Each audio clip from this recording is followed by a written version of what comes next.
vraies voix Sud Radio, 17h-19h, Philippe David, Cécile de Ménibus.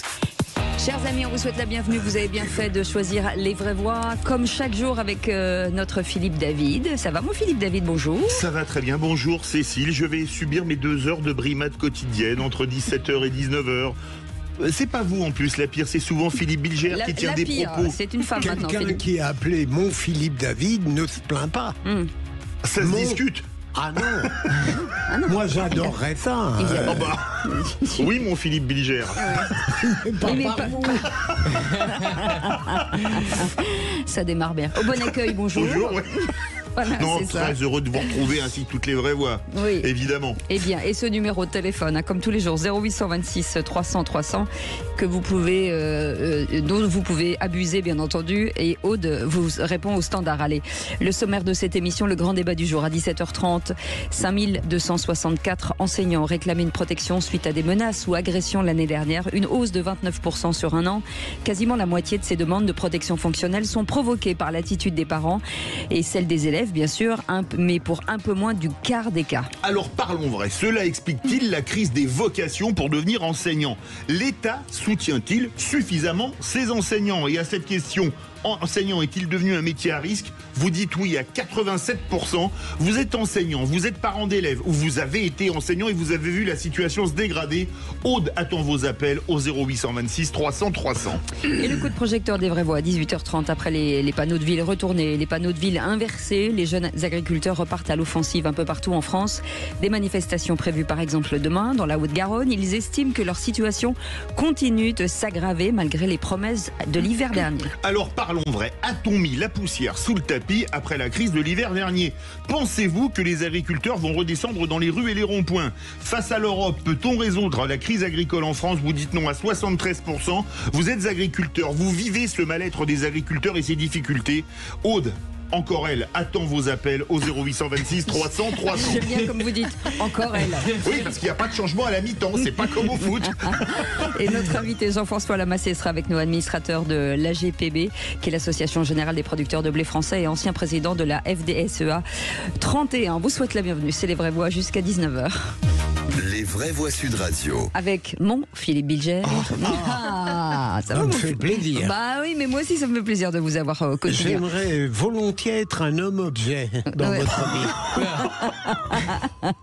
Il est content, Philippe Bilger, parce qu'il y a 2 blondes autour de la table. C'est Noël pour lui. Ah oui, Comme objet, j'ai cru qu'on était dans l'émission de Brigitte Lahaie, 14h à 16h. Excusez-moi, je suis trompé. C'est pas là qu'on m'a invité. Non, pas tout de suite en tout cas.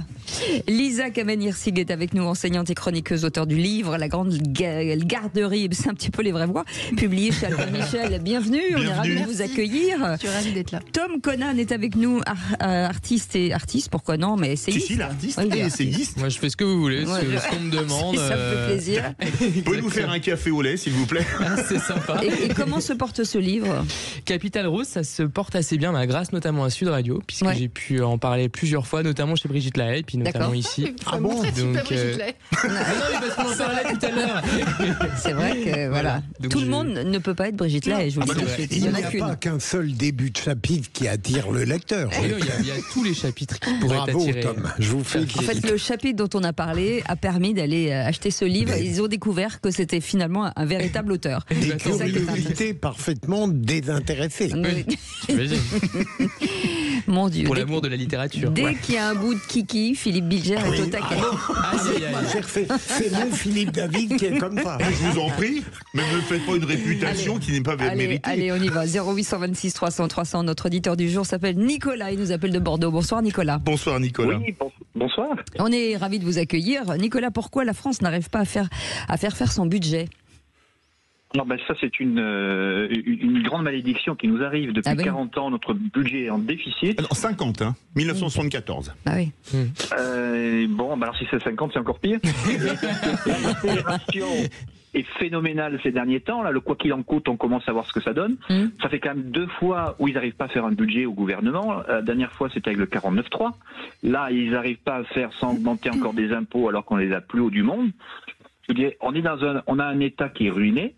Et ça leur suffit pas, après avoir ruiné notre État, ils veulent ruiner les citoyens en augmentant les impôts. Mais tant que le tonneau percé du budget continue, tant que notre budget n'est pas en équilibre, pomper des impôts pour essayer de faire un budget, c'est ruiner les autres après avoir ruiné l'État. On va faire réagir. Bougez pas, Nicolas, parce qu'on a très peu de temps. Nicolas, pardon, ma chère Cécile, Nicolas, si vous étiez ministre, ce serait simple à aller vers la bonne politique? Ben moi je le vois, alors simple non, parce que maintenant rien n'est simple et plus on attend plus ce sera compliqué, mais je vois quand même que le Portugal arrivait à faire un budget en équilibre. Oui, c'est vrai. Pourquoi nous n'arriverons pas à faire un budget en équilibre? Je voudrais qu'il n'y a pas que le Portugal, l'Allemagne et l'Espagne en ont fait. Au lieu de mettre 3 milliards pour la guerre en Ukraine, alors que c'est pas notre guerre, on ferait mieux de mettre 3 milliards pour déjà mieux équilibrer nos finances. Bon, après, c'est bien d'avoir de la solidarité aussi, non, Nicolas? Ben, la solidarité, quand vous appauvrissez votre propre peuple, c'est plus la solidarité, ça devient de la complicité, ça. Allez, vous restez... moi, je voudrais dire juste une chose. Oui. Si vous voulez qu'un quelqu'un ruine un pays, je ne sais pas qu'est-ce qu'ils pourraient faire de différent de ce qu'ils font aujourd'hui. Eh ben voilà, ça c'est dit, parlons vrai, c'est marqué sur nos murs. Vous avez bien entendu la parole jusqu'au qui c'est qui l'a dit, parce que là, attention, hein, Nicolas, la pente est dure, hein, il y a du lourd autour de cette table. La route est droite, mais la pente est forte. Vous vous raffarinisez. C'est vrai? Oui. Ça veut dire que je peux un jour devenir première ministre? Ah ben donc, si vous me nommez quelque part, j'applaudirai dès demain. Vous ne faites pas assez de chinoiserie. Ouais, c'est ça. Allez, dans un instant, le réquisitoire du procureur. Que va dire ce procureur? Je me demande si la célébrité n'attire pas les accusations. C'est extrêmement profond, une élévation brutale du niveau intellectuel. Ouais. Et toc. J'espère qu'on pourra suivre. On fait une petite pause, on revient dans un instant. À tout de suite. Sud Radio. Sud Radio. Parlons vrai. Parlons vrai. Sud Radio. Parlons vrai. Les vraies voix Sud Radio. 17h-19h. Philippe David, Cécile de Ménibus. Moi je dis 17h-19h, c'est le meilleur horaire pour débattre, s'amuser, prendre du plaisir, rencontrer des gens, apprendre avec Philippe Bilger par exemple. J'adore quand il dit. Voilà. J'adore. On n'apprend rien. Ouais, c'est ça. Au moins, vous n'apprenez rien, vous. On parle libre sur Sud Radio. Mais si, vous apprenez des choses quand même, Philippe. Je ne sais pas si je suis suffisamment objectif pour apprendre des choses à mes amis chroniqueurs. Non, pour vous apprenez. Bien sûr, c'est ça. Mais malheureusement, je vais être privé du salon de l'automobile. Lisa Kamen-Hirsig est avec nous, enseignante et chroniqueuse. Et Tom Conan est avec nous. Dans un instant, les 3 mots dans l'actu avec Félix Mathieu. Bonsoir Félix. Bonsoir Cécile, bonsoir et tout le nous monde. parlerons de quoi? On va parler de l'Elysée, de l'Assemblée nationale et du Sénat qui renoncent finalement à augmenter leur budget. De ces députés qui vont se réunir en commission d'enquête justement pour investiguer sur le dérapage des déficits. Et puis sur ces médias suédois qui affirment que l'enquête pour viol à Stockholm viserait bien Kylian Mbappé, même si le parquet suédois, lui, ne confirme pas cette information, tout en reconnaissant qu'il y a une enquête qui est ouverte. En 3 mots, donc, ça donne restriction, vérité et débellage. Allez, tout de suite, la voix est au procureur. Les vraies voix Sud Radio, le réquisitoire du procureur. Philippe Bilger. Est-ce que la célébrité attire les accusations pour les politiques et les sportifs? Tel est votre réquisitoire, monsieur le procureur. C'est une interrogation très banale que les derniers mois, les dernières années permettent d'avoir. Par moment, non pas que les célébrités soient par principe innocentes et qu'elles ne puissent rien commettre de répréhensible, mais parfois j'ai l'impression, par une sorte de fascination un peu délétère, les gens accusent, incriminent volontiers les gens parce que la lumière des autres les perturbe, les rend jaloux. Au fond, ils ont envie de créer du désagrément, de l'incommodité, voire pire que cela, dans la vie de gens, hommes ou femmes, qui ont trop de chance, trop de privilèges. Et je me demande parfois, puisque Félix a eu évidemment l'intelligence de parler de Kylian Mbappé, qui est le sujet principal des vraies voix, si on écoute Philippe David, eh bien, on peut se demander quel est le ressort fondamental, s'il y a une véritable accusation ou non. Tom ?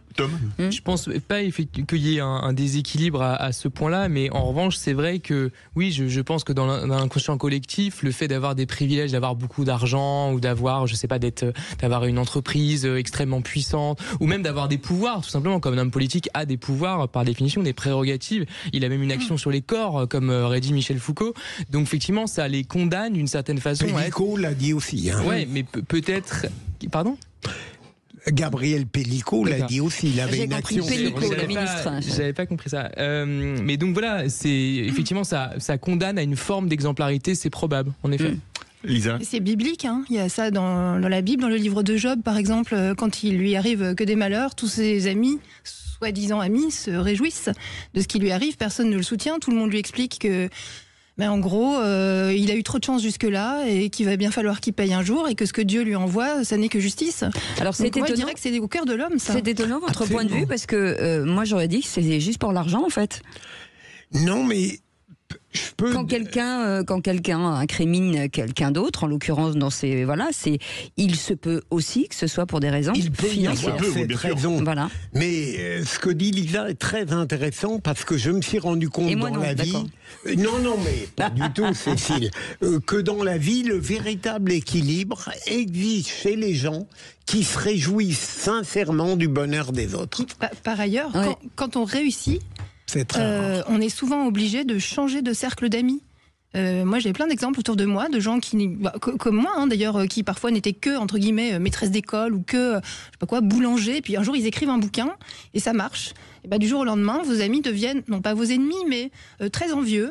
Dans votre dos, on conspire. Donc, moi, je crois que c'est vraiment au cœur de l'homme. Il faut se méfier de ça parce que entre guillemets, étaler son bonheur, c'est toujours faire un peu offense aux autres. C'est marrant. Je ne suis pas du tout d'accord avec vous. Ni l'un ni l'autre. C'est passionnant. Ça pourrait faire une heure là-dessus. Moi, je pense que les gens, quand vous commencez à réussir, certains se détachent de vous parce qu'ils ont l'impression de ne plus être à la hauteur pour être avec vous. C'est possible aussi, oui.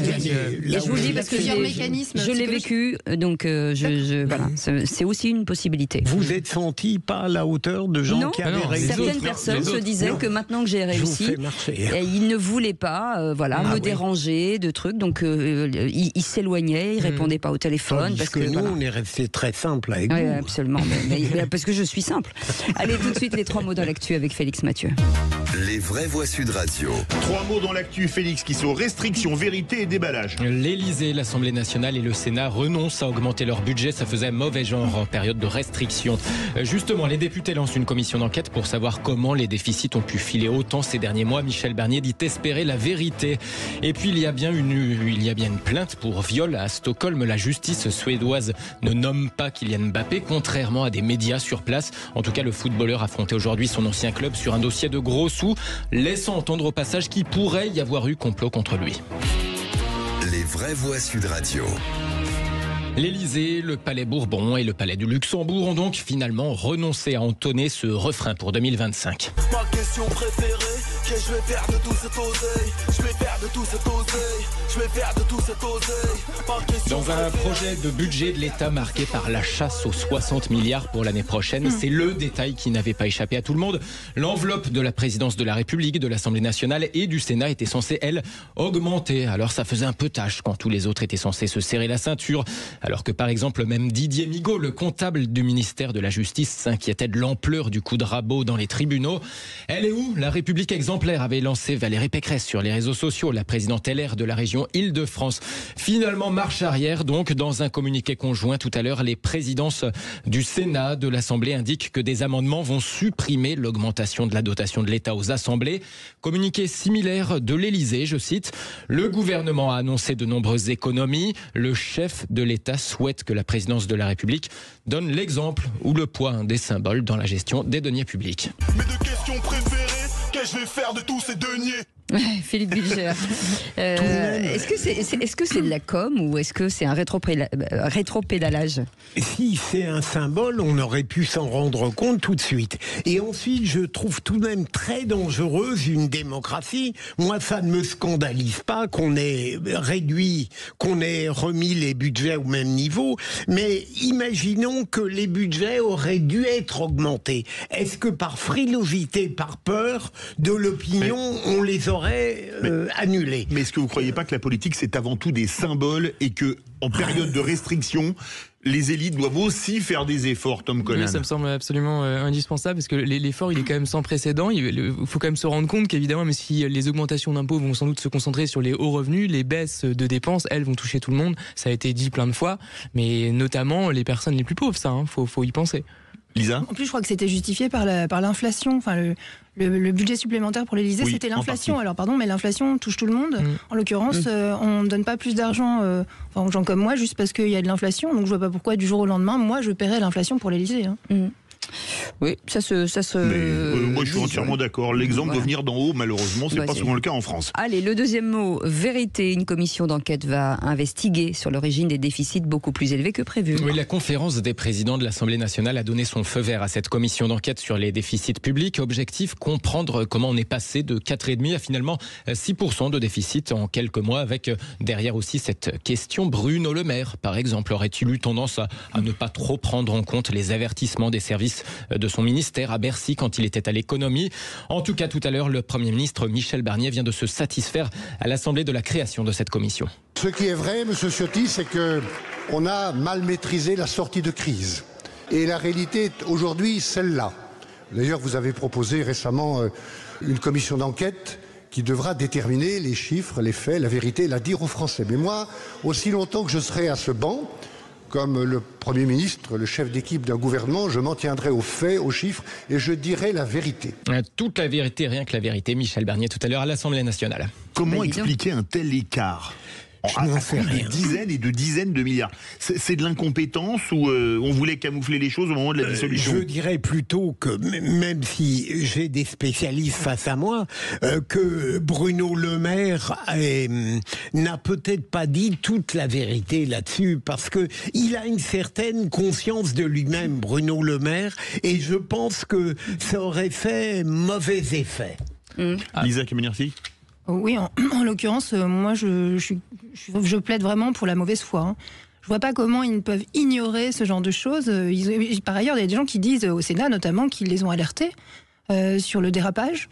Et ce qui est très grave là-dedans, c'est que cette dépense publique qui crée de la dette, c'est de la souveraineté en moins. C'est-à-dire que il faut savoir que la dette est détenue à moitié par des étrangers et que voilà, ce sont nos policiers, nos professeurs qui sont payés par des Chinois. Le problème, c'est pas si on creusait la dette et qu'on était sûr de pouvoir la rembourser. Après, le problème, c'est qu'on parle depuis 50 ans à peu près de crise, depuis le premier choc pétrolier, disons, alors que c'est pas des crises, puisque les crises par définition ont quand même une durée relativement courte. Donc en fait, les crises s'accumulent, ce sont plus des crises. Il faut arrêter d'employer ce terme à tort et à travers, même si les politiques le font sans cesse. C'est structurel, c'est pas conjoncturel. C'est la structure même de l'État qui est effectivement déficitaire et lacunaire. Troisième mot, déballage. Le parquet suédois confirme une enquête pour viol sans citer le nom de Kylian Mbappé. Oui, enquête ouverte pour viol après le passage, en tout cas, de Kylian Mbappé de son entourage la semaine dernière à Stockholm dans un hôtel. La justice ne cite pas son nom, mais au moins 3 médias suédois affirment que le footballeur français est bien visé par cette enquête. En tout cas, hier, après les premières informations sur ce dossier, Mbappé avait dénoncé une fake news sur les réseaux sociaux. Il avait été jusqu'à faire le lien avec une audience prévue aujourd'hui devant une commission de la Ligue de football professionnel. Audience qui devait concerner son litige financier avec le PSG, les 55 millions réclamés par Mbappé à son ancien club. Donc, en gros, il semblait sous-entendre qu'il y avait eu une sorte de manipulation pour le déstabiliser dans son bras de fer avec le club de la capitale. En tout cas, le fait est qu'aujourd'hui, 2 tabloïds suédois affirment que c'est bien lui qui serait visé par l'enquête. Une chaîne de télévision publique suédoise également fait état de cette suspicion. Merci beaucoup Félix Mathieu. Allez, vous restez avec nous. Dans un instant, la suite des vrais voix. Retour sur cette inquiétude à l'école. L'an dernier, un peu plus de 5000 enseignants ont demandé donc une protection fonctionnelle après avoir été menacés ou agressés souvent par des parents. Comment protéger ces enseignants dans un tel climat ? Alors parlons vrai. Cela explique-t-il au moins pour partie la crise des vocations pour devenir enseignant ? L'État soutient-il suffisamment ces enseignants ? Et à cette question, enseignant est-il devenu un métier à risque ? Vous dites oui à 87%. Vous êtes enseignant, vous êtes parent d'élèves, ou vous étiez enseignant et vous avez vu la situation se dégrader. Appelez, Aude répondra à vos appels au 0826 300 300. En attendant, petite pause et on revient dans un instant. A tout de suite et bienvenue, c'est les vraies voix. Sud Radio. Sud Radio. Parlons vrai. Parlons vrai. Sud Radio. Les vraies voix Sud Radio. 17h-19h. Philippe David, Cécile de Ménibus. Avec dans la vraie voix, avec Philippe David, une petite nouvelle. Hein, Philippe ? Absolument. Lisa Kamen-Hirsig, enseignante. Ah, le micro n'est pas ouvert. Ah là, c'est bon, il est ouvert. Voilà. Non, je disais petite, j'ai quand même 1m80. Ah oui, c'est vrai, oui. Comment est-ce qu'elle raconte, elle ? Non, mais c'est vrai, elle est plus grande que moi. Hein. Non, mais tout ça parce que je fais 1m64. Ah, moi, j'ai balancé personne. Hein. Ouais, bah, c'est ça. Et en plus, elle vient avec des talons. Oh, mon Dieu, la méchante. Mais quelle est méchante. Elle est désagréable. Tom Conan est avec nous. Philippe Bilger, bien entendu. Et vous, au 0826 300 300. Et ce serait pas le grand débat du jour ? Bah, si, on nous dit que si. Allez, on y va. Les vraies voix Sud Radio, le grand débat du jour. À Tourcoing, dans le Nord, une élève va frapper sa professeure après avoir refusé d'enlever son voile. Une professeure de maths a été violemment agressée par un de ses élèves de seconde en plein cours. Entre l'élève à gauche et la professeure à droite, le ton monte très vite. Ça s'est passé au lycée Montaigne, à Paris. Prestigieux établissement. La prof avait juste fait une remarque à l'élève. Depuis plusieurs années, on sent bien une forme, si vous voulez, de menace par rapport à l'essence même de notre métier. Et il lui a asséné 3 coups de poing au visage et 2 dans le dos. Menacer un professeur, c'est menacer la République. Et en 2023, plus de 5000 enseignants ont demandé donc une protection fonctionnelle en raison des menaces et d'agressions, soit une augmentation de 29% par rapport à l'année précédente, pour près de la moitié. Elles sont le résultat des comportements agressifs des parents, tandis que l'attitude des élèves est à l'origine d'un peu plus d'un quart des cas. Alors parlons vrai, est-ce que les sanctions contre les agresseurs d'enseignants sont à la hauteur ? A-t-on retenu les leçons de tout, outre évidemment les agressions d'enseignants, des assassinats de Samuel Paty et de Dominique Bernard ? Et à cette question, enseignant est-il devenu un métier à risque ? Vous dites oui à 87%. Vous voulez réagir, vous êtes enseignant, venez témoigner au 0826 300 300. Un chiffre édifiant, Philippe Bilger. 96 000 professeurs ont donc déclaré avoir été victimes de menaces dans les années de 2020-2021 et aujourd'hui c'est en augmentation. Oui, alors, quand j'étais magistrat, j'ai tout refusé des gardes du corps. Alors que j'ai eu quelques affaires sensibles parce que j'ai toujours considéré que c'était désagréable d'être entouré par des gens même qui venaient vous protéger. Mais les professeurs, je commence à le comprendre parce que tout de même, lorsqu'on est dans un univers comme celui d'aujourd'hui, depuis quelques années, où des règles élémentaires qui existaient lorsque j'étais à l'école ou au lycée n'existent plus, où je constate que, par exemple, il est fréquent que des élèves, des collégiens, des lycéens frappent leurs professeurs, il est évident qu'à partir de là, je comprends que les enseignants désirent être protégés. Parce que c'est un monde qu'on ne reconnaît plus. Et je ne sais pas comment on pourra revenir en arrière, mais il faudrait un autre État et un autre pouvoir. Lisa Kamen-Hirsig, qui est enseignante. Oui, alors ça ne se limite pas au collège et au lycée. Il y a des élèves d'école primaire qui agressent leurs enseignants maintenant. J'ai un exemple très proche, une amie qui a récupéré dans sa classe de CM2 un élève qui avait menacé dans un autre établissement la maîtresse de CM2 en criant à la Akbar. Cet élève a été déplacé donc, du 19e au 18e arrondissement dans une classe tenue à mi-temps par cette dame et une maîtresse enceinte. Et le rectorat n'explique pas aux gens comment faire avec un élève comme ça. Le problème, c'est l'obligation scolaire. C'est qu'on ne peut pas exclure ces élèves du public. Jusqu'à 16 ans. Et vous ? Jusqu'à 16 ans, oui. Et vous avez été parfois... Alors moi, je travaille dans un... Alors d'abord, je travaille à mi-temps, donc je divise par 2 les possibilités de me faire agresser. Par ailleurs, s'il m'arrivait la moindre chose, je quitterais tout de suite l'enseignement. Je refuserais de faire ça. Et puis, je travaille dans un milieu, on va dire, un petit peu préservé, puisque je travaille dans une école privée, sous contrat, catholique. Donc dans ces écoles-là, on peut exclure un élève qui ne respecte pas le règlement. Même le règlement qui consiste à ne pas porter une blouse. Oui, par exemple. Tom Conan. Je pense que c'est heureusement minoritaire, mais après c'est une minorité qui représente quand même des chiffres assez importants. Vous les avez rappelés tout à l'heure. Moi, je suis terrifié. Franchement, moi, j'ai jamais connu honnêtement ce genre d'ambiance. C'était dans des coins effectivement relativement privilégiés, sans être des coins spécialement riches.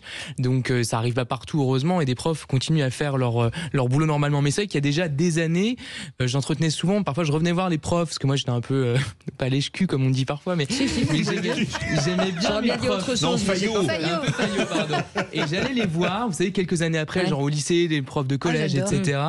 Et j'aimais bien discuter avec eux. Ça, c'est souvent des femmes. Et la plupart, ça m'a quand même frappé, ils disaient qu'elles en avaient ras-le-bol.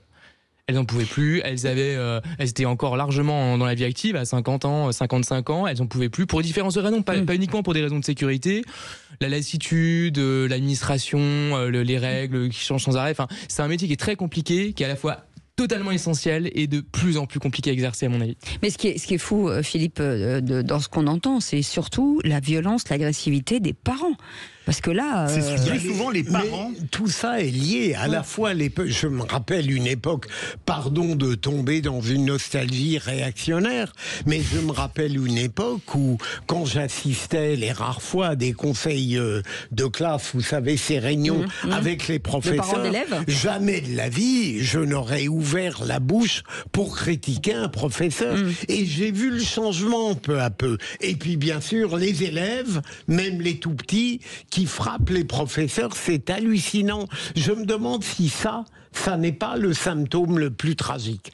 L'enseignant qui est frappé. Vous l'avez constaté, ça, les petits qui deviennent, enfin, les élèves qui deviennent violents de plus en plus jeunes, même en primaire, comme vous le dites. Oui, mais il faut dire qu'on les met à l'école à 2 ou 3 ans, dans des classes de 30. L'obligation scolaire court de 3 à 16 ans aujourd'hui en France. C'est délirant, hein. Il y a très peu de pays où c'est comme ça. Donc, on met des élèves dans des classes de 30 à 3 ans, avec des professeurs qui ne sont pas toujours formés. Je vous invite à aller regarder sur les sites des INSPE, ce qu'on appelle les INSPE, c'est les ex-UFM, comment on forme les enseignants aujourd'hui. On leur farcit le crâne avec des idéologies qui n'ont rien à voir avec la transmission du savoir. Donc ils se retrouvent face à des gamins à qui ils n'ont pas grand-chose à offrir, d'autres que de la garderie, d'où le titre de mon livre. Et finalement, ces enfants se retrouvent parqués, on va dire, à pas forcément être très occupés par des enseignants qui ne sont pas formés, qui deviennent, malgré eux, parfois aussi maltraitants, parce que la maltraitance, elle est des deux côtés. C'est-à-dire que là, on parle de la violence des parents et des élèves vis-à-vis des enseignants. Et les chiffres que vous avez donnés sont fous, parce que si c'est 96 000 personnes, je ne sais pas si c'est 96 000 faits ou 96 000 personnes, mais si c'est 96 000 enseignants... 96 000 enseignants. C'est énorme, parce qu'il y a 850 000... Et c'était 2020-2021. C'est énorme, il y a 850 000 enseignants en France aujourd'hui, donc c'est complètement fou, en fait. Ça fait un 9e. Alors j'imagine qu'il y a une gradation dans le fait, mais quoi qu'il arrive, ça reste toujours une agression. Ça n'est pas catégorisé, mais c'est énorme. Et jusqu'à récemment, on parlait, vous savez, d'enseignement supérieur à 2 vitesses, entre ceux qui font la fac, ceux qui font les grandes écoles, etc. Et d'ailleurs, c'est un fossé qui se creuse encore de plus en plus. Je lisais là-dessus des articles sur un certain désamour par rapport aux universités françaises.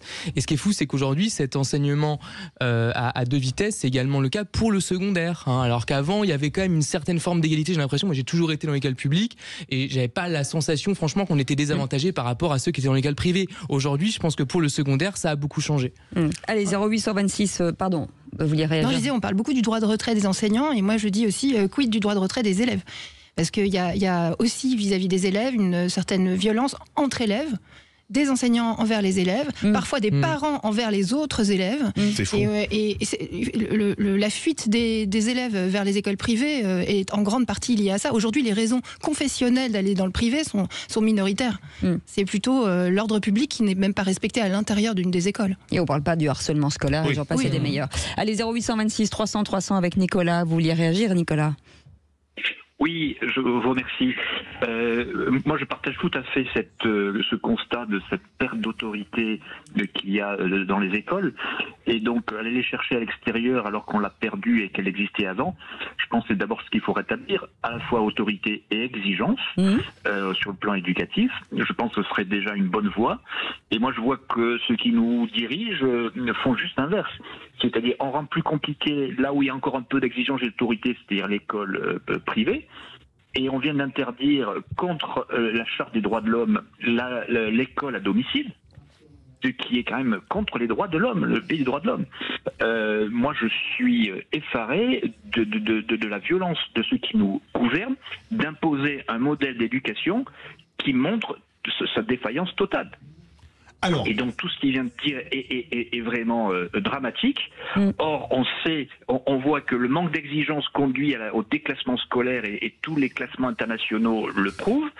Et là, on voit qu'on est en train de se poser s'il faut faire venir la police à l'école parce qu'on n'a plus donné l'autorité ni aux professeurs ni aux proviseurs de sanctionner ce qui doit être sanctionné. Oui, mais je rebondis sur vous, Philippe Bilger. Quand on veut remettre un peu d'autorité, derrière, il y a des menaces, en fait. Bien sûr. C'est ça le problème. Le problème, il serait relativement facile à la base de remettre de l'autorité parce que la base n'est pas composée que de gens frileux et faibles. Mais il faudrait que tout le système valide les actes de courage de la base. Vous avez totalement raison. C'est vrai en police, c'est vrai dans l'enseignement, c'est vrai dans la magistrature, c'est vrai partout où on a besoin d'autorité. Elle ne peut s'exercer que si elle est confortée par le haut. Mais est-ce que des enseignants, je pose la question à Lisa, est-ce que des enseignants aujourd'hui qui sont peu payés, peu formés, peuvent imposer une autorité en disant je ne vais pas me faire casser la figure pour finalement, pour si peu que ça en fait. Et parfois recruter en une demi-heure dans un entretien d'embauche à toute vitesse. En plus, on demande aux enseignants de régler les problèmes de société. Hein. Et quand on met des nouveaux règlements, par exemple, on vote une loi pour interdire la baya. Formidable. Sauf que pour faire appliquer cette loi, comment, en tant qu'enseignant, la dame qui fait appliquer cette loi, elle peut, comme la dame de Tourcoing, se faire taper. On ne peut pas demander aux enseignants de se comporter. On n'est pas armés, on ne peut pas se comporter comme des flics. Hein. Donc, c'est ça. Il y a, effectivement, après, l'autorité, c'est d'abord l'exemple. Donc je dirais qu'il faut que toute la hiérarchie, de l'enseignant jusqu'au rectorat, se comporte de manière exemplaire, à la fois dans sa façon, sont seuls contre tous, hein. à la fois dans la façon de se tenir, dans la façon d'enseigner, dans l'exigence avec soi-même. C'est pas toujours le cas non plus. Hein. On doit tous faire le ménage devant notre porte. Mais comme le disaient Lisa et Philippe, Tom Conan, est-ce que quelque part on n'est pas dans l'acmé de l'enfant roi, par exemple, en maintenant un prof punit un élève, les parents viennent s'en prendre au prof parce qu'ils ont enfanté un génie absolu qui ne peut pas faire de bêtises. Alors, je sais que la Jean Dorido serait là, il me hurlerait dessus, mais on embrasse Jean. L'interdiction de la fessée, est-ce que c'est pas quelque part aussi une perte d'autorité? Parce que parfois un gamin, faut le recadrer un peu. Est-ce qu'on n'en est pas aujourd'hui à l'acmé de l'enfant roi? Peut-être. C'est vraiment, j'avais écrit un truc il y a des années, j'en souviens, j'étais encore au lycée, j'avais écrit un truc là-dessus parce que j'avais trouvé dans ma famille qu'il y avait beaucoup d'enfants qui étaient traités 1950, comme des enfants rois. Non, mais du coup, je trouve que l'intuition est assez bonne, même si je pense que les fessées, tout ça, c'est parfaitement inutile. Enfin, je suis pas parent, mais ça me semble pas... Ça dépend dans quel domaine. Oui, on est sur un autre... Non, ce n'est pas l'émission de Brigitte Lahaye. Je blague. Mais en revanche, c'est vrai que l'individualisme a un peu enfanté le pire, en effet. Et j'ai l'impression qu'aujourd'hui, l'individualisme est utilisé pour les pires motifs, et notamment pour le refus, on pourrait dire, de se soumettre à une autorité légitime. C'est pas l'individualisme, c'est le collectivisme, hein, c'est le contraire. Hein, c'est aller coller 30 gamins dans une classe à 3 ans. Alors, ce que dit le monsieur est pas tout à fait vrai, l'auditeur, c'est-à-dire que l'instruction en famille, voilà, Nicolas, l'instruction en famille n'a pas été interdite, elle a été rendue extrêmement difficile par un régime qui est passé d'un régime déclaratif à un régime d'autorisation. Mais de fait, elle est quasiment interdite, ça dépend des départements en réalité, puisque ce sont les juges qui décident. Mais moi, je pense que c'est pas l'individualisme, c'est plutôt le collectivisme et l'idée que tout le monde, donc le collège unique, la façon aussi de ne pas orienter les élèves qui n'ont pas envie d'être à l'école jusqu'à 16 ans pour apprendre des choses, au lieu d'apprendre un métier, on leur apprend peut-être des choses qui leur semblent inutiles, mais il y a des pays, par exemple, où les enfants, à partir de 14 ou 15 ans, peuvent s'orienter vers un métier, ce qui ne les empêche pas derrière d'aller refaire des études si ça leur fait plaisir. Comme l'Allemagne. Et de réussir. Allez, 0800. Le sujet fait réagir. Direction le Tarn-et-Garonne, et c'est une de vos consoeurs, Lisa Kamenir-Sig. Bonsoir Sandrine. Bonsoir Sandrine. Oui, bonsoir, vous m'entendez bien chez l'eau-parleur? Très bien. On vous entend très bien. Oui, alors bonsoir les vraies voix et bonsoir je voulais, alors moi je suis en fait, moi je suis agricultrice de métier principal, éleveur laitier, mais j'ai donné pendant 5 ans des cours de technique, donc de zootechnie dans le lycée agricole. Donc où on a récupéré des jeunes, effectivement, de l'éducation nationale, où ils n'étaient pas du tout vraiment certains pas très... Ils n'étaient pas en phase, comme vous venez justement d'expliquer tout à l'heure. Donc moi je suis simplement, parce que je suis très touchée, parce que moi c'est vrai que je reconnais, j'ai eu 2 enfants maintenant qui sont vieux. J'étais assez triste, moi c'était très important. Peut-être parce que par mon éducation, puis en plus je viens de banlieue, alors j'ai tous les critères, hein. Je suis née en banlieue, à Montpellier, La Payade, je ne sais pas si vous connaissez. Oui, quartier un peu difficile de Montpellier, oui. Je suis un cas exceptionnel, j'aime beaucoup mon parcours parce que j'ai fait l'enseignement agricole donc à Montpellier, mais en bac général, j'ai continué et je me suis installée dans des vaches. Je veux dire, parce que j'ai fait ce qui me plaisait, mais avec beaucoup de difficultés, mais je m'en fous. Mais je veux dire, c'est important. J'adore Sandrine. Ce qui est important, c'est que Oui, l'État a complètement laissé nos enseignants. Alors moi, mes collègues se plaignent parce qu'il n'y a pas de moyens. Moi, je peux vous dire un truc, toutes mes photocopies, tous les cours, bon, parce que moi, c'était qu'une option, je les préparais chez moi. Vous vous rendez compte, c'était de mon argent de poche. Alors ça a fait bouillir mon mari, je me rappelle à l'époque, parce qu'il était fou, parce qu'il disait, mais c'est pas possible. Et alors oui, mettre moins de moyens. Alors quand on va punir, bon, moi, j'ai eu un cas avec un élève, mais bon, pour des raisons, je voulais parce c'était un élève qui était vraiment extra, qui avait un potentiel, mais malheureusement, il a eu des gros problèmes familiaux. Et à un moment donné, ça a failli partir très mal. Et à la fin, je lui ai parlé, mais c'est vrai, je me suis permis de lui dire que mes collègues ne peuvent pas parler comme ça. Je lui ai dit, écoute, c'est simple. Si tu fais ça, je te prends là, je te mets une baffe, excusez-moi l'expression. On va voir la directrice. Moi, ça m'est complètement égal, je suis vacataire, donc je suis payée par acte de présence et je repars. Et là, ça l'a fait réfléchir. Il m'a dit non, madame, on ne va pas en arriver là. Voilà. Bon, après, moi, c'est vrai que c'est des garçons, l'histoire. Bon, moi, ce qui m'énerve, c'est la passivité, c'est les politiques qui ne sont pas capables de dire les mots là où exactement les mots. Moi, vous savez, depuis ce matin, vous savez, excusez-moi parce que ça me tient au cœur. Allez-y. Depuis ce matin, moi, je suis désolée, mais depuis ce matin, je fais que pleurer. Je suis une fan de YouTube. Il y a eu l'hommage, il y a eu M. qui a parlé ce matin d'Aimé avec qui a parlé de Samuel Paty et qu'il adore cette chanson One. Mais moi, c'est pareil. Et depuis ce matin, je pleure parce que je me dis, mais il y a personne, même une première ministre de l'Éducation nationale n'est pas capable d'être très très forte avec des mots. Enfin, je sais pas, n'est pas capable à un moment de dire, mais stop. Parce que il va se passer ce qui va se passer de toute façon. La République, je suis désolée, elle est en train de tomber. À cause d'une minorité qui quelque part, je suis désolée, mais dans les banlieues, il y a des jeunes qui sont très bien. Hein. C'est vrai. Et qui ne demandent que de réussir dans les études. C'est vrai, c'est bien de le dire. On a passé le temps, c'était important. Le mot de la fin, tiens, Lisa Kamen-Hirsi, quand vous entendez par exemple, même en lycée agricole, parfois elle a eu des mots assez forts avec un élève.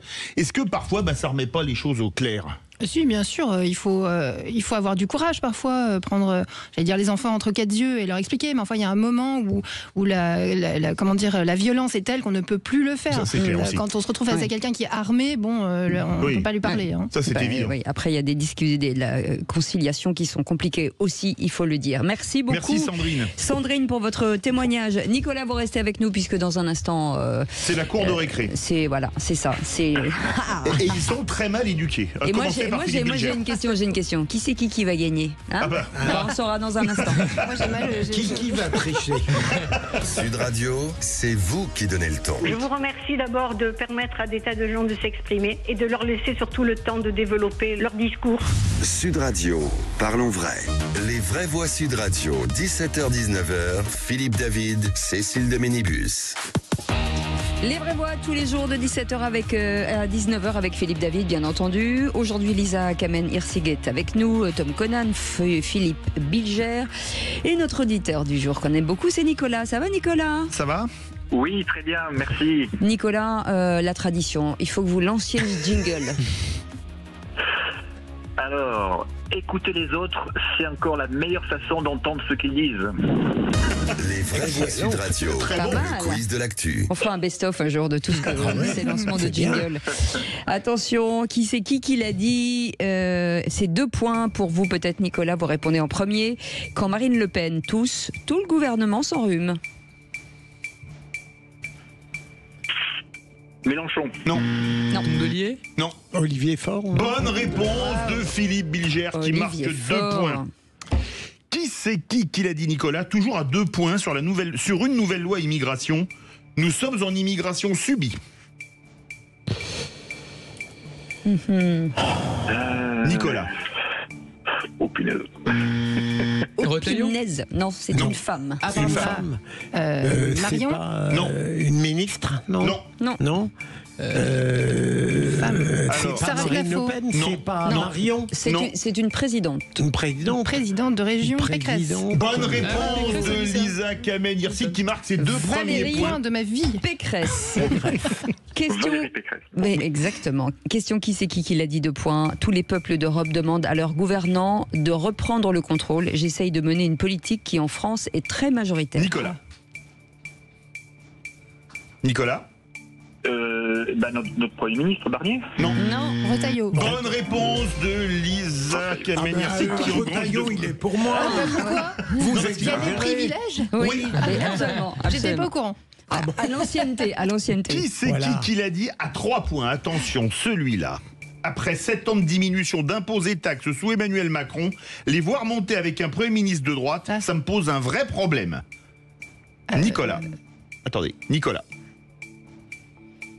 Pareil, je retenterai Mélenchon. Non, ça pourrait pas être Darmanin? Non. C'est un député. Oui, mais ça, des députés, il y en a plein. C'est un médecin. Un médecin, Juvin. Bonne réponse de Philippe Bilger. Cécile.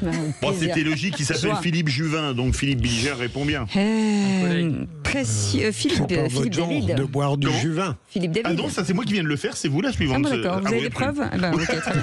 C'est pas grave. Qui c'est qui l'a dit?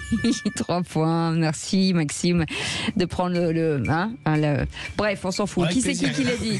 Je vous parie un petit déj que ce gouvernement sera tombé avant même qu'une nouvelle loi immigration soit examinée. Nicolas. C'est une femme. Rousseau? Non. Tondelier? Non. Marion Aubry. Manon Aubry, bonne réponse. C'est pas le bon prénom, normalement c'est la moitié des points. Pardon, un demi-point. Non, mais je plaisante. Qui c'est qui l'a dit à 3 points sur le déficit budgétaire supérieur aux prévisions? Ce qui a manqué, c'est la capacité à prévoir les recettes fiscales. J'ai trouvé ça très drôle. Alors, c'est un ministre qui vient d'être nommé ministre, Nicolas. Didier Migaud? Non. Un ministre qui vient d'être nommé ministre. Oui. Je sais plus son nom de tête. Ministre de l'économie. Et son père est président d'un club de football professionnel. Il l'a dit. Hein. Ah oui, ministre de l'industrie. Marc Ferracci. Marc Ferracci. Bon, allez, on le compte bon. À 3 points. On l'accepte. On l'accepte. Allez, qui c'est qui l'a dit? 3 points. Aujourd'hui, le débat principal, ce n'est pas le temps de travail, c'est comment ce travail est payé. Le minima sociaux sont trop hauts et les salaires trop bas. Nicolas. Ça pourrait être de droite, ça. Oui. Non. David Lisnard. Non, plus à droite. Plus à droite. Marine. Non. Chenu. Non. Bardella. Non. Même parti. Zemmour. Non. Même parti. Marion Maréchal Le Pen. Non, même parti. Marine Le Pen. Bonne réponse de Philippe Bilger, Julien Audoul. Tout de même. Quand même. Allez, un dernier, Philippe. Ah oui, c'est à moi. Allez, qui c'est qui l'a dit? Tiens, à 2 points. Aux élections nationales, on a une poussée extrêmement forte du RN et pourtant c'est une ville où on arrive et où je souhaite qu'on continue d'arriver à vivre ensemble. Nicolas, c'est un maire de grande ville. Oh. Très grande ville. Blanc-Gauchat? C'est pas Hidalgo, tout de même. C'est pas... Une autre très grande ville. Maire de Lyon. C'est le Lyon. Non, c'est Bordeaux. Marseille. Alors, comment il s'appelle? Marseille. Benoît Payan, maire de Marseille. C'est moi, donc. Non, mais non, c'est moi qui l'ai dit. Vous me le donnez. Oui, mais vous avez dit le maire de Marseille. Je dis Benoît Payan. Est-ce qu'on peut partager les points? Allez, vite. On en est où? Ça dépend. Si on compte les 2 points à Lisa Kamen-Hirsig, elle est à égalité avec Philippe Bilger, mais si on compte les points à Philippe Bilger, il la bat. Alors qu'est-ce qu'on fait? Mais vous ne jouez pas, vous donnez des réponses. Eh bien écoutez, il y a des points pour... Philippe Bilger a gagné, il est tellement de mauvaise foi. Allez, voilà. Nicolas, merci beaucoup d'avoir joué avec nous et merci beaucoup d'avoir participé à cette émission. Vous revenez quand vous voulez. Oui. Dans un instant, le journal et puis la météo et le coup de gueule de Philippe David dans quelques instants. J'ai envie de mordre. Ah ben, écoutez, je vais peut-être me reculer un peu. Allez, non, mais pas vous. Sud Radio. Sud Radio. Parlons vrai. Parlons vrai. Sud Radio. Parlons vrai. Les vraies voix Sud Radio. 17h-19h. Philippe David, Cécile de Ménibus. Voici maintenant, ça fait combien de temps que nous sommes ensemble, Philippe David, dans cette émission ? Depuis septembre 2022. Dites donc. An de grâce. Enfin, extrême fin août, je crois que c'est le 28 ou 29 août 2022. C'est fou comment ça tâche. Hein. Oh oui, c'est sûr. Le couple qui tient. Ah, oui, oui. Oui, le ça fonctionne. couple tient. Ouais, ça fonctionne. Oh non, enfin, nous, on est presque un trouble avec vous, Philippe Bilger. Vous êtes avec nous tous les jours. C'est vrai. Vous êtes répugnant. Mais non, mais excusez-moi, vous avez toujours l'esprit mal placé, mais nous sommes un trouble puisque vous êtes avec nous tous les jours. Un trouble fait, vous êtes. Je sais pas, ça vous dépasse, un trouble. C'est bien tout honneur. Oui, mais ces notions qui sont modernes ne me Ouais, ça dépend, ça dépasse. Mais il faut s'ouvrir, Philippe. Mais non, mais malheureusement, certains s'ouvrent trop. L'un dans l'autre, je suis d'accord avec Tom. Le mot, vous êtes un trouble, il faut s'ouvrir. Je suis pas sûr que ce soit le bon. Voilà. Après, je dis ça, je dis rien, hein, bien entendu. Bon, la bonne nouvelle, c'est que vous laissez vos messages sur le 0826 300 300 et non sur le portable perso de Philippe Bilger. Et on écoute je me suis trompée de numéro. Oui, il va être un trouble à l'ordre public là. Allez, on écoute le message. Oui, bonjour, Chantal à Montbourguet. Je téléphone pour dire que non, la loi sur l'immigration, c'est franchement pas une priorité. Je ne crois pas que 75% des Français veulent que la loi sur l'immigration soit une priorité. Vraiment, ça je ne peux pas le croire, ou alors ils sont tous devenus complètement idiots. Et c'est pas parce qu'on va régler quelques petites choses de l'immigration que la France va aller mieux. C'est pas possible. C'est juste la priorité de Retailleau. Au revoir, merci. Philippe Bilger, c'est suite à notre grand débat d'hier. Oui, c'est agréable d'entendre des auditeurs qui ont parlé vrai à leur manière. Je ne suis pas d'accord avec elle. Je pense que c'est une priorité de la même manière que le pouvoir d'achat l'est. Et ça n'est pas parce que Bruno Retailleau tient à cette loi en 2025 que notre auditrice a raison. Tom Collan ? Non, je ne pense pas que ce soit la priorité. Après, pour certaines personnes, à leurs yeux, c'est une priorité. On ne peut pas leur enlever ça, mais en revanche, je pense que une priorité au sens où ça concerne la totalité des Français et des personnes qui résident sur ce sol. Oui, je pense pas que ce soit la priorité. Je pense que si demain on n'est plus capable de payer les retraites ou de rembourser les frais de sécurité sociale, ça sera infiniment plus grave parce que ça concernera tout un chacun. Lisa Kamenersi. On est quand même dans un pays qui a des lois très laxistes sur l'immigration et en particulier et en plus une grande facilité à attribuer la nationalité puisqu'on a le droit du sol. Je pense que c'est pas du ressenti de la part des 75% des Français, c'est qu'ils ont envie de savoir qu'on s'occupe de ça, qu'un gouvernement s'occupe de ça. Eh bien voilà, en attendant dans quelques instants un Philippe David, qui est mordant aujourd'hui. Oui. Écoutez, si vous voulez pas que je morde, tenez-moi en laisse. Mais qu'est-ce qui se passe aujourd'hui ? Mais qu'est-ce que vous avez ? Ben non, vous allez comprendre pourquoi. Parce que je vais pousser un coup de gueule là, mais d'outre-Rhin, et j'ai presque envie de... Qu'est-ce que je veux dire ? Berger allemand. Dis donc, quelle mise en scène. Franchement. Tremblez, auditeurs, tremblez. On arrive dans quelques instants. Garez-vous sur le côté. Ça va barder. Allez, à tout de suite.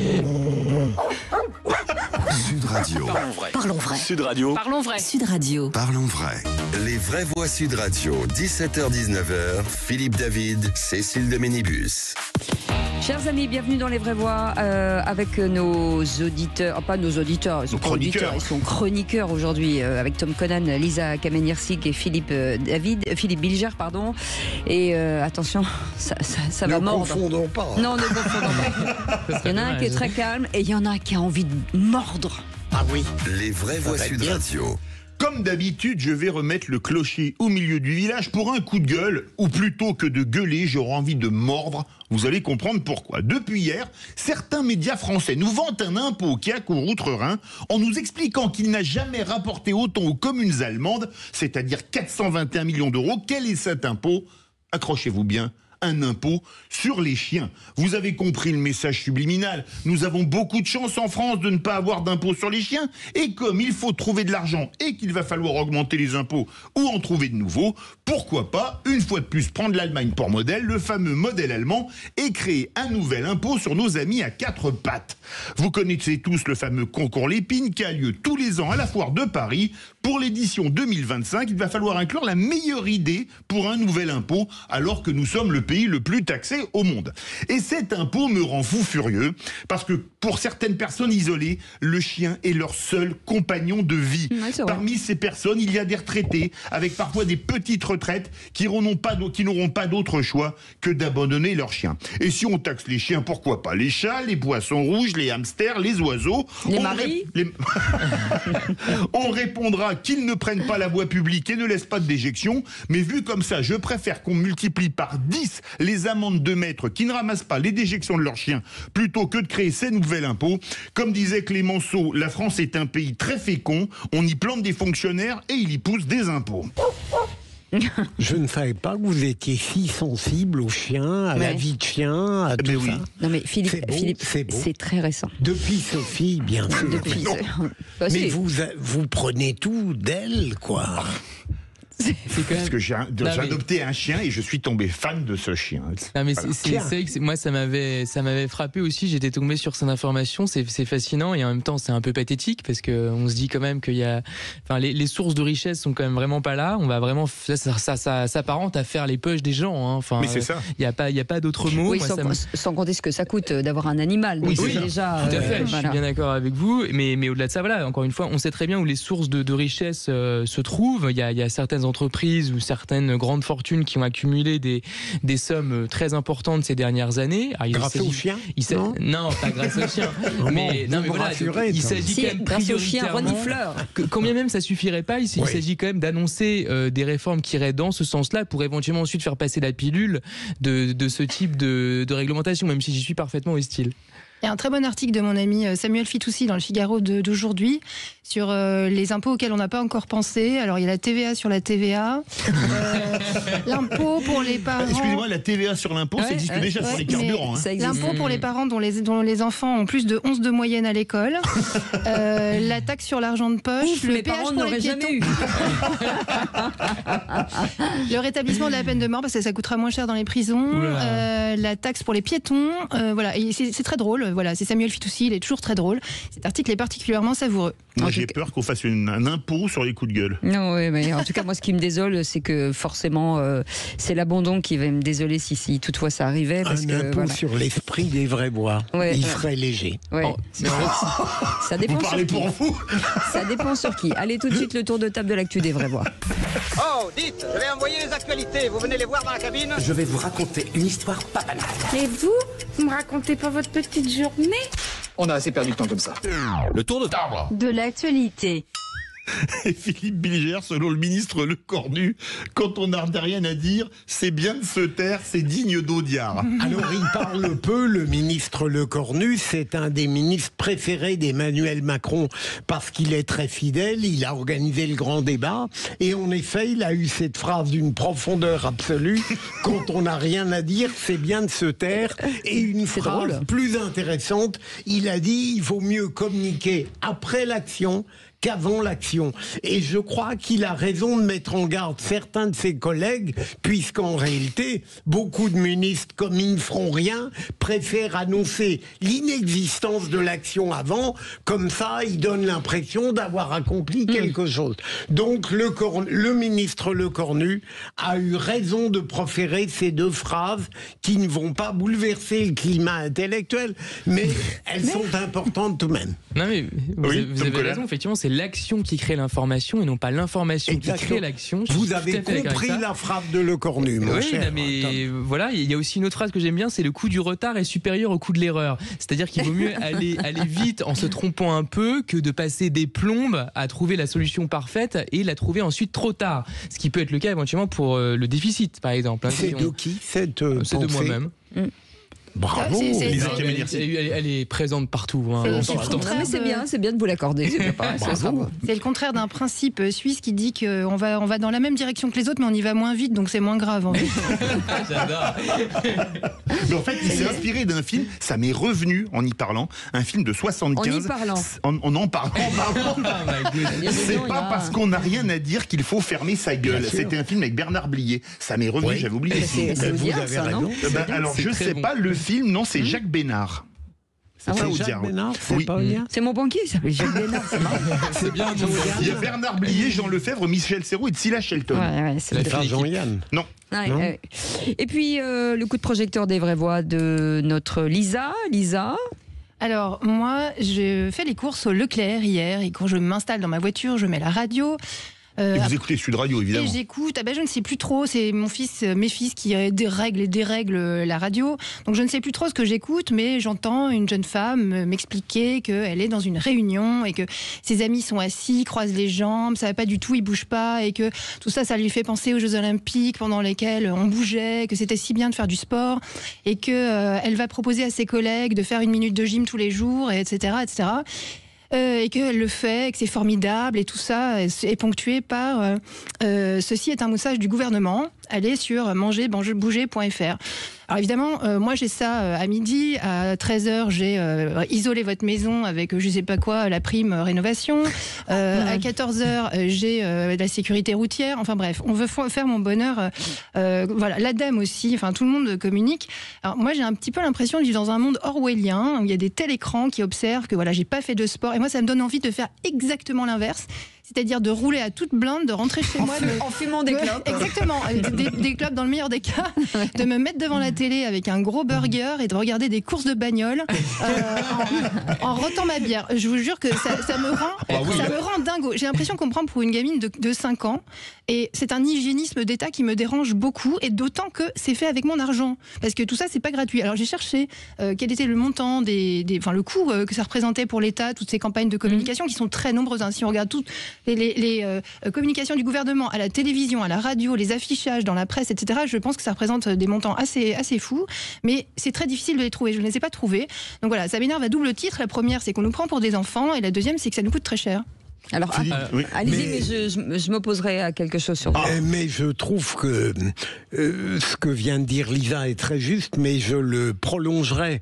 Il y a beaucoup de domaines fondamentaux pour l'être humain que l'État récupère. On nous dit comment penser, comment s'exprimer, comment faire l'amour. Non, mais ça, c'est moi qui vous le dis.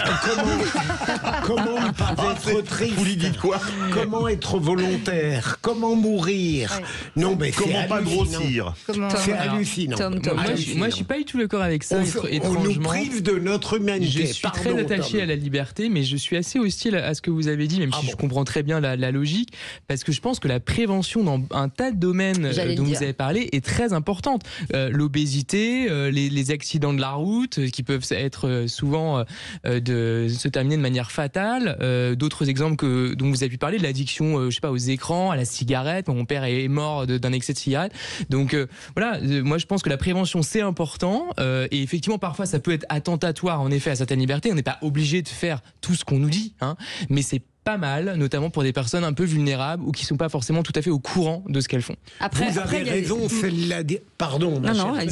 la différence entre la vie pratique dans le micro et l'existence humaine. La vie pratique, on pourrait admettre tout ça, mais on en a assez d'être dépossédé de notre liberté d'homme. Mais en tout cas, ça fonctionne sur les effectivement dépistages. Et c'est la répétition aussi qui fait à un moment donné que certaines femmes, par exemple, c'était Octobre Rose il y a quelques temps, qui finalement, à force de l'entendre, vont finir par se faire dépister. C'est un peu différent de faire la promotion d'une association, la promotion d'une association qui récolte des fonds pour s'occuper de la lutte contre le cancer. C'est un peu différent. Bouger aux gens, tout ça, c'est aussi la possibilité à des gens de dire n'oubliez pas. Je vous invite à aller voir le site bougermanger.fr, qui est donc entretenu par des fonctionnaires qui sont payés avec notre argent, où il y a des recettes de cookies et de l'incitation à jouer au frisbee.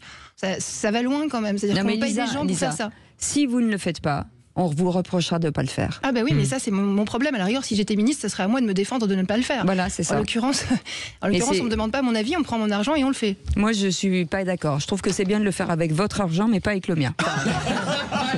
Tout est dit. La méthode de Cécile de Ménibus, c'est comme disait Coluche, donne-moi ta montre, je donnerai l'heure. Hein, c'est une petite dictature. Rien. Elle vaut de 17h à 19h. Ça va, c'est pas trop long. Voilà, on plaisante bien entendu. Tout ça est de l'amusement. Bien sûr, pas le sujet qu'on vient d'évoquer, mais dans un instant, la suite du tour de table de l'actu des vraies voix. Et on est ensemble jusqu'à 19h. Et ça, c'est une bonne nouvelle. Ah, on est d'accord, Maxime? On est d'accord. Sud Radio. Sud Radio. Parlons vrai. Parlons vrai. Sud Radio. Parlons vrai. Les vraies voix Sud Radio, 17h-19h, Philippe David, Cécile de Ménibus. Retour des vraies voix dans une forme olympique avec Cécile de Ménibus qui est une gourmande ineffable, tout comme Philippe Bilger, n'est-ce pas? Sensuelle. Ouais. De quoi? Vous êtes une sensuelle. D'accord.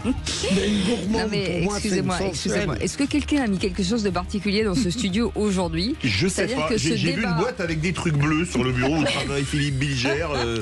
Non, des je pilules. suis de bonne humeur. Ah mais c'est ça. C'est rare. Attendez, on va prendre des photos. Retenez bien, il a été de bonne humeur le 15 octobre 2024. Ça arrive une fois à peu près tous les passages de la comète de Halley. Et Philippe, et nous étions là. Et nous étions là. Et c'est ça qui est Alléluia. bien. Mais il n'y a pas que Philippe Bilger. Il y a évidemment Lisa Kameniersig et Tom Conan, et c'est la suite des tours de table de l'actualité. Et Tom Conan, alors ça concerne Lisa, vous voulez parler de la crise des vocations dans l'enseignement. Ah oui. Alors j'avais... Ah bon, alors il y a un changement, mais on ne me l'a pas mis sur la conduite. Mais il suffisait d'avoir un peu de coordination. Mais il y a effectivement une crise des vocations dans l'enseignement liée au problème qu'on a évoqué, mais je voulais vous parler d'un autre sujet. Non, mais dans quelques jours, ça sera l'anniversaire, le joyeux anniversaire d'une certaine façon de la chute du mur de Berlin, bientôt 35 ans. Et en fait, récemment, un ancien officier de la Stasi, donc qui était la police politique est-allemande, comme vous savez, a été condamné, un certain Martin Naumann, à l'âge de 80 ans, parce qu'il a abattu de manière assez terrible en 1974 Czesław Kukuczka, un père de famille de 38 ans qui essaie de traverser, passer la frontière pour aller à Berlin-Ouest. Et donc c'est un procès qui a duré des années, donc je ne vous rentre pas dans les détails, mais c'est quand même d'assez foudroyant, d'assez glaçant. En fait, il s'était rendu à l'ambassade de Pologne, donc à Berlin, si j'ai bien suivi. Apparemment, il avait menacé de faire exploser une bombe supposément placée dans son sac. Et donc c'est pour cette raison que la Stasi a été prévenue et qu'il a été accompagné à la frontière selon ses vouloirs. Sauf qu'après, on a constaté évidemment qu'il n'y avait aucune bombe dans son sac. Et donc la Cour a récemment considéré que c'était en fait une sorte de guet-apens, une sorte de piège qui lui avait été tendu pour le tuer. Donc effectivement, il a été abattu. Là, c'était quand même un père de 3 enfants, mort donc à 38 ans. Et donc c'est aussi l'occasion pour l'Allemagne de se rappeler, si j'ose dire, de l'horreur qu'était le régime est-allemand, de l'horreur de cette police politique, qui n'était pas seulement une horreur sur le plan du respect des droits, mais également du point de vue des morts que ce régime a pu causer. Vrai sujet. Oui, je ne vous demanderai pas de répéter le nom de la victime polonaise, Tom. Czesław Kukuczka. Bravo. Pas mal. Mais il a eu un très bon qu'est-ce que vous pensez de ces procès si longtemps après ? Alors, je me suis pas penché suffisamment là-dessus pour regarder exactement les détails du dossier, mais je pense quand même que c'est important. C'est une personne qui a 80 ans aujourd'hui, mais qui, je pense, apparemment a toutes ses facultés, si j'ose dire. Donc oui, c'est symbolique, mais je pense que la force du symbole, la réparation compte. Pour la famille. Tout à fait. Et puis on peut penser en France au procès Papon. Je crois que c'est en 1995 qui était arrivé, donc une cinquantaine d'années à peu près à la louche après les comportements de ce fonctionnaire. D'ailleurs, à l'époque, vous savez, ça avait été assez complexe. On considérait qu'en gros, c'était à peu près moitié responsabilité pour le fonctionnaire en question et moitié pour l'État. Donc c'est très compliqué, même sur un plan juridique, parce qu'évidemment, parfois, vous pouvez être soumis dans ce genre de régime totalitaire à des ordres eux-mêmes qui sont barbares. Ça ne veut pas dire que ça vous exonère totalement de votre responsabilité, parce que vous restez un homme. On a même connu, d'autres procès en Allemagne où une secrétaire 98 ans a été déclarée coupable non pas de bureaucratie, mais elle ne pouvait pas invoquer le fait de son rôle réduit pour prétendre ignorer les horreurs qui se déroulaient après elle. Lisa. Bon, évidemment, pour la famille, il faut que le procès ait lieu pour les gens qui qui ont hérité la mémoire de cette histoire. Moi, je pense que c'est important, même si le monsieur est vieux et voilà. Mais il n'y a pratiquement eu personne de jugé à l'Est après la chute du mur de Berlin. Désolé, vu le nombre de millions de morts qu'il y a eu dans le bloc de l'Est, dans le bloc soviétique, il n'y a pas eu beaucoup de procès quand même. Il y a effectivement de très rares condamnations qui ont été prononcées à l'encontre effectivement d'anciens agents de la Stasi. Et même Honecker, l'ancien dictateur est-allemand, est mort tranquillement dans son lit, je crois, au Chili, chez Pinochet. La preuve que entre gens de ce type, on arrive toujours à se retrouver. Moi, j'avais eu un grand procès, aux assises avec un espion d'Aubertin, le fameux avocat qui travaillait pour l'Allemagne de l'Est. Merci Tom pour ce sujet. J'espère que l'Info Plus sera un tout petit peu plus légère. Les vraies voix Sud Radio. On va voir. Et qu'est-ce qui vous fait causer dans l'actualité ? Eh bien, l'IFOP a posé la question aux Français dans une balise pour Sud Radio, Félix. Oui, et parmi toutes les actus récentes, il y en a 3 qui se dégagent en particulier, 3 qui ont alimenté les discussions pour plus de la moitié des sondés. Alors, la première de ces actus obtient un score que vous allez facilement retenir, puisqu'elle a fait causer 69% des sondés. 69 comme le département du Rhône, évidemment. Alors, je vous laisse deviner. Qu'est-ce qui a bien pu, d'après vous, faire parler plus de 2 tiers donc, de nos compatriotes, selon vous ? Le sexe, comme je vous l'ai dit tout à l'heure. Non. Pas tout à fait, non. Non. Pas tout à fait. Un petit indice. Sur un malentendu, ça peut marcher. La mort de Michel Blanc. Voilà.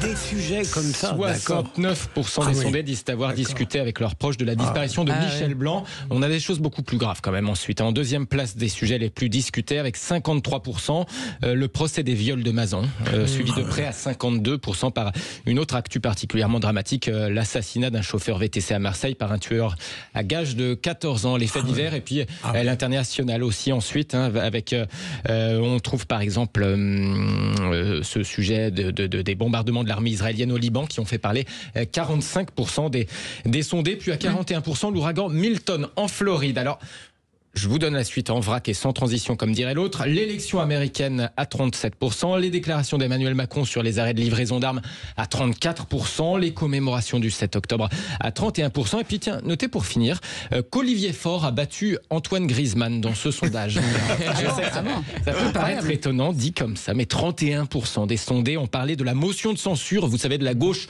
contre le gouvernement Barnier, motion de censure rejetée par l'Assemblée, mais qui a fait parler 31% des Français quand la retraite d'Antoine Griezmann a fait parler 30% des sondés. Voilà. Incroyable. Et vous... Michel Blanc, c'est formidable. Ça montre à quel point les Français savent reconnaître les vrais talents et les humanités véritables. Ils sont attachés à nos artistes, c'est ça qui est bien. Du patrimoine français. Il faisait partie de la famille, pratiquement, Michel Blanc, non ? Non, mais en plus, c'est tellement soudain. C'est toujours soudain, mais bon, là, pour le coup... Les gens ont aussi beaucoup parlé de la cause de sa mort. Oui. Un choc anaphylactique, il y a beaucoup de gens qui ne savaient pas ce que c'était.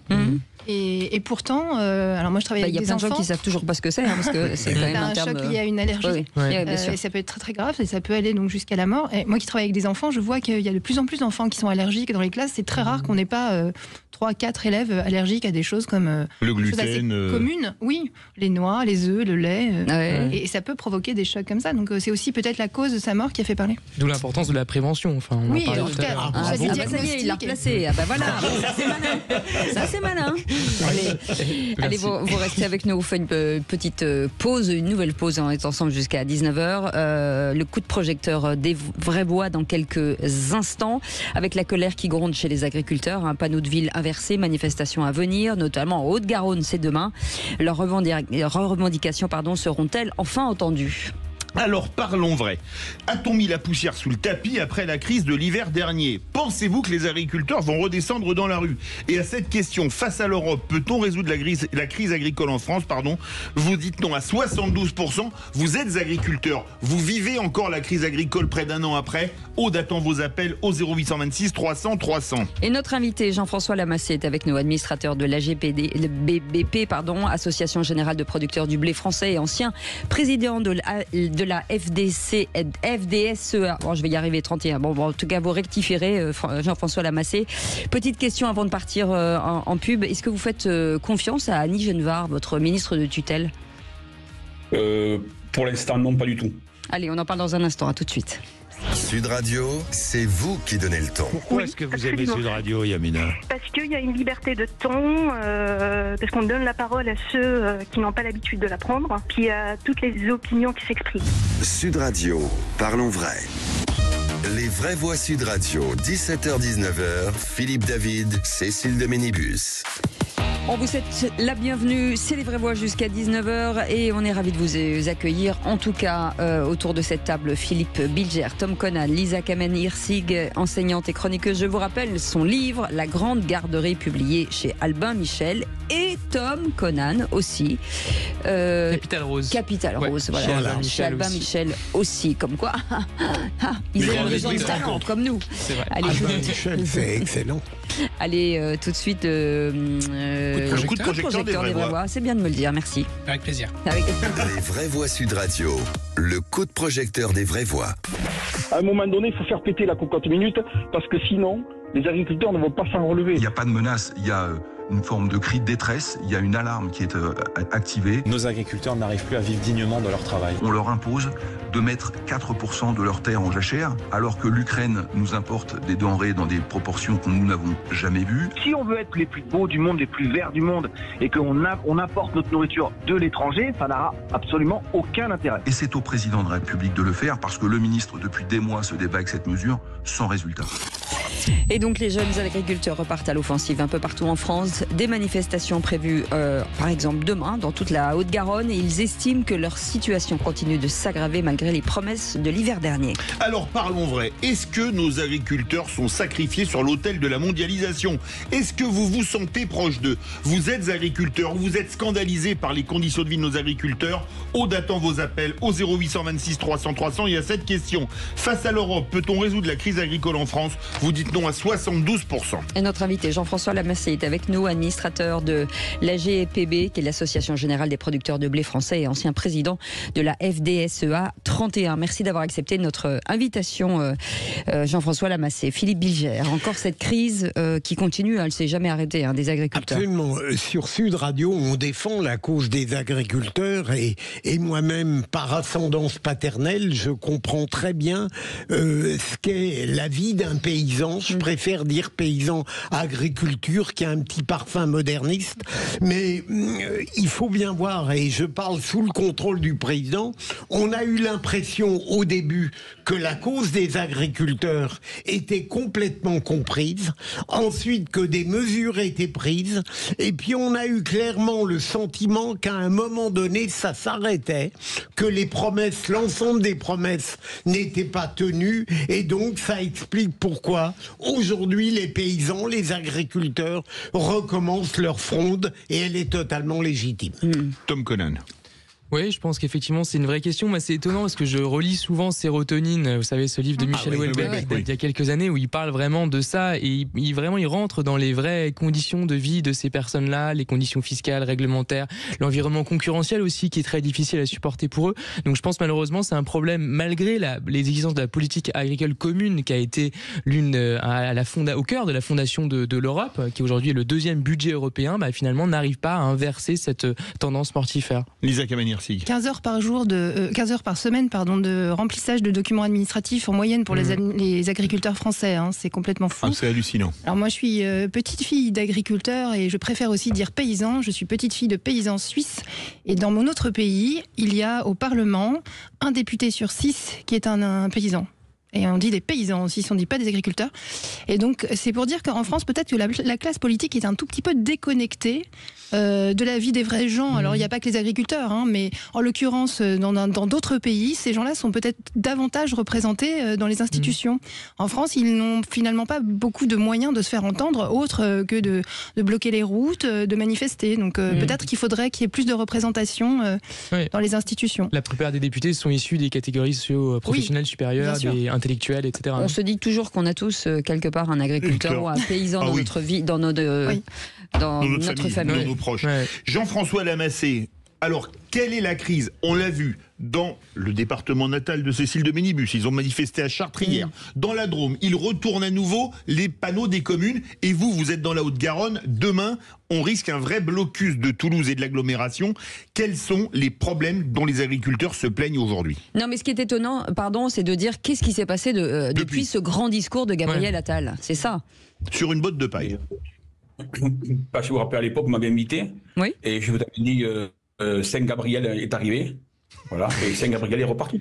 Voilà, mais c'est toujours du baratin que du baratin.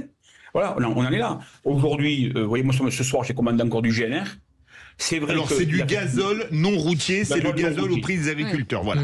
Voilà. C'est vrai qu'avant, on avait une taxe qu'on récupérait que 7 ou 8 mois après. Cette taxe, ils nous l'ont enlevée en bas, c'est-à-dire que maintenant, on la paye elle est retirée en bas de la facture, ça c'est vrai, mais on a toujours 60% de taxes sur le gazole.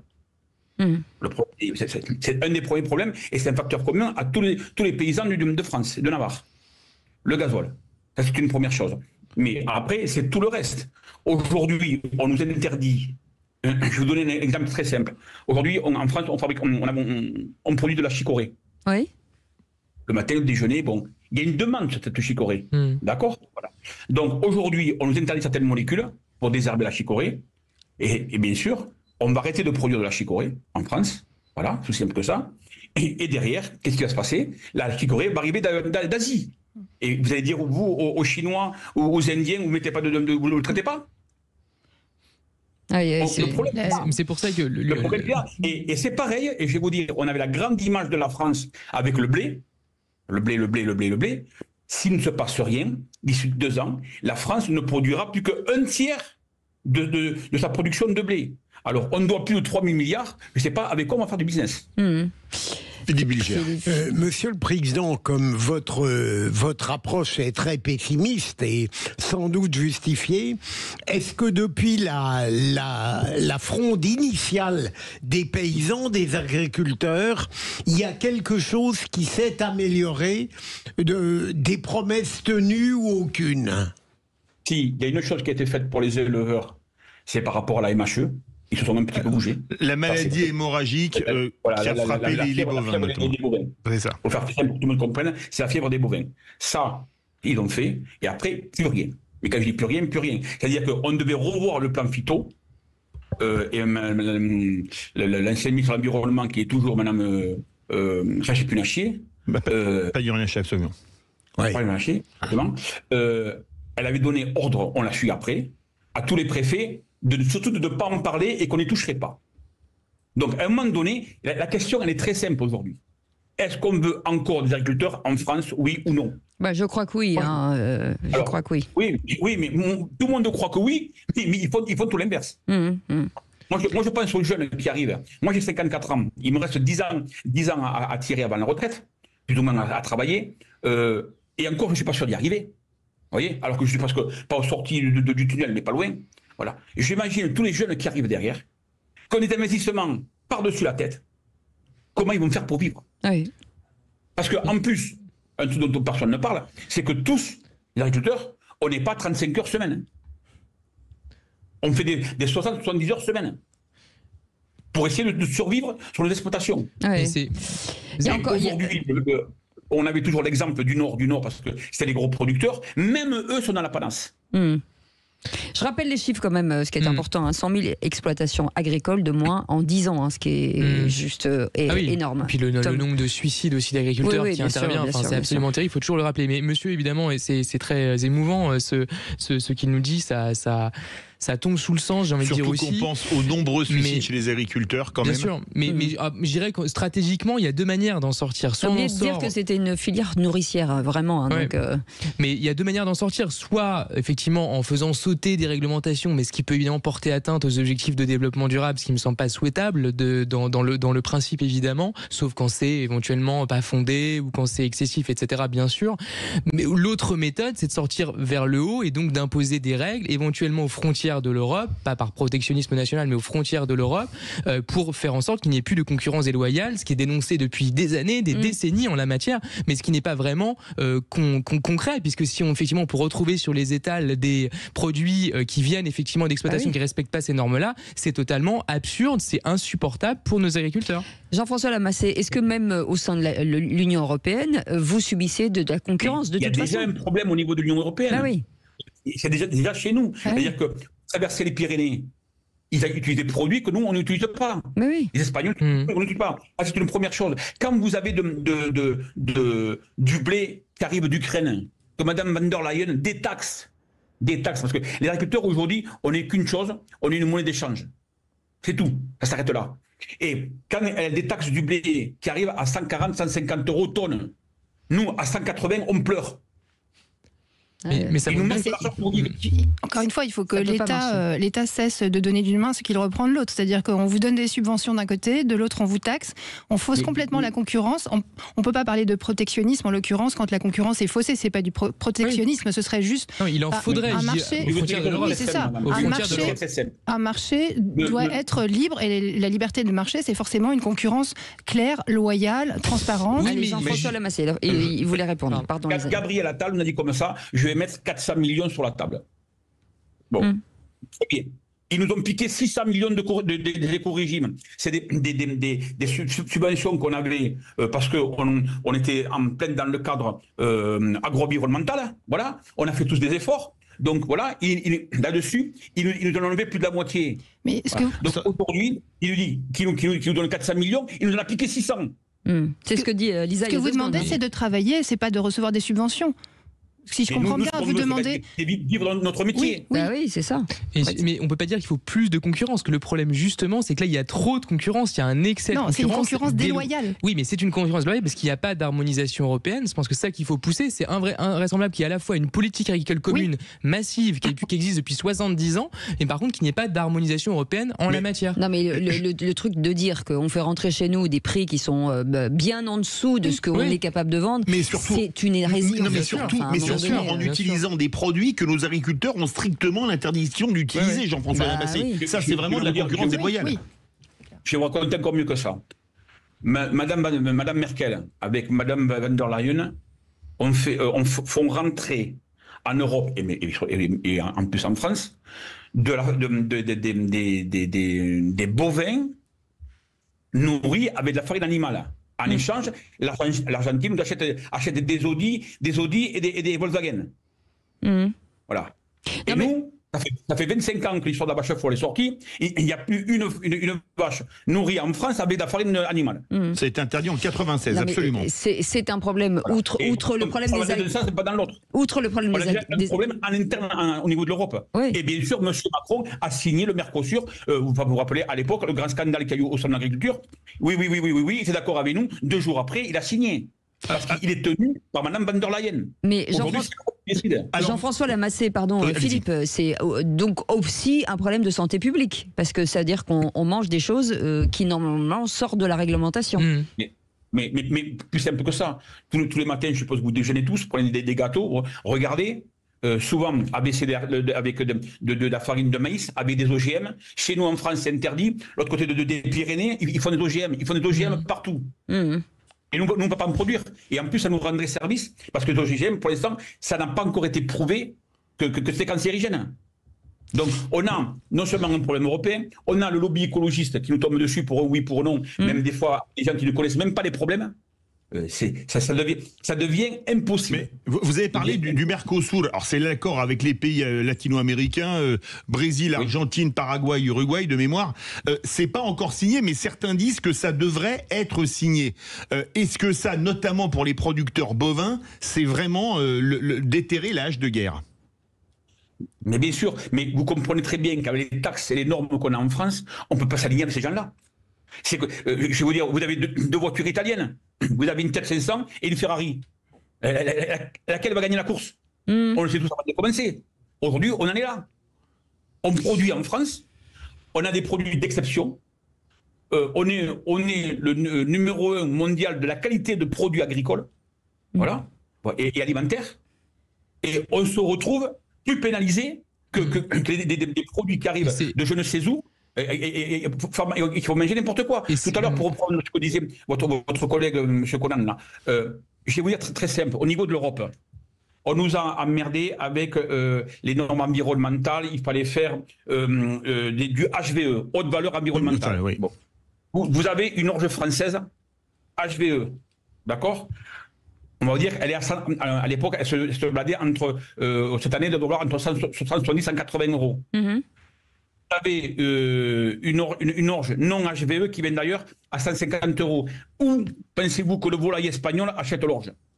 On est les seuls en Europe avec cette histoire d'HVE. On veut laver plus blanc que blanc. Mais à un moment donné, avant de laver plus blanc que blanc, il faut que les gens puissent vivre de leur métier.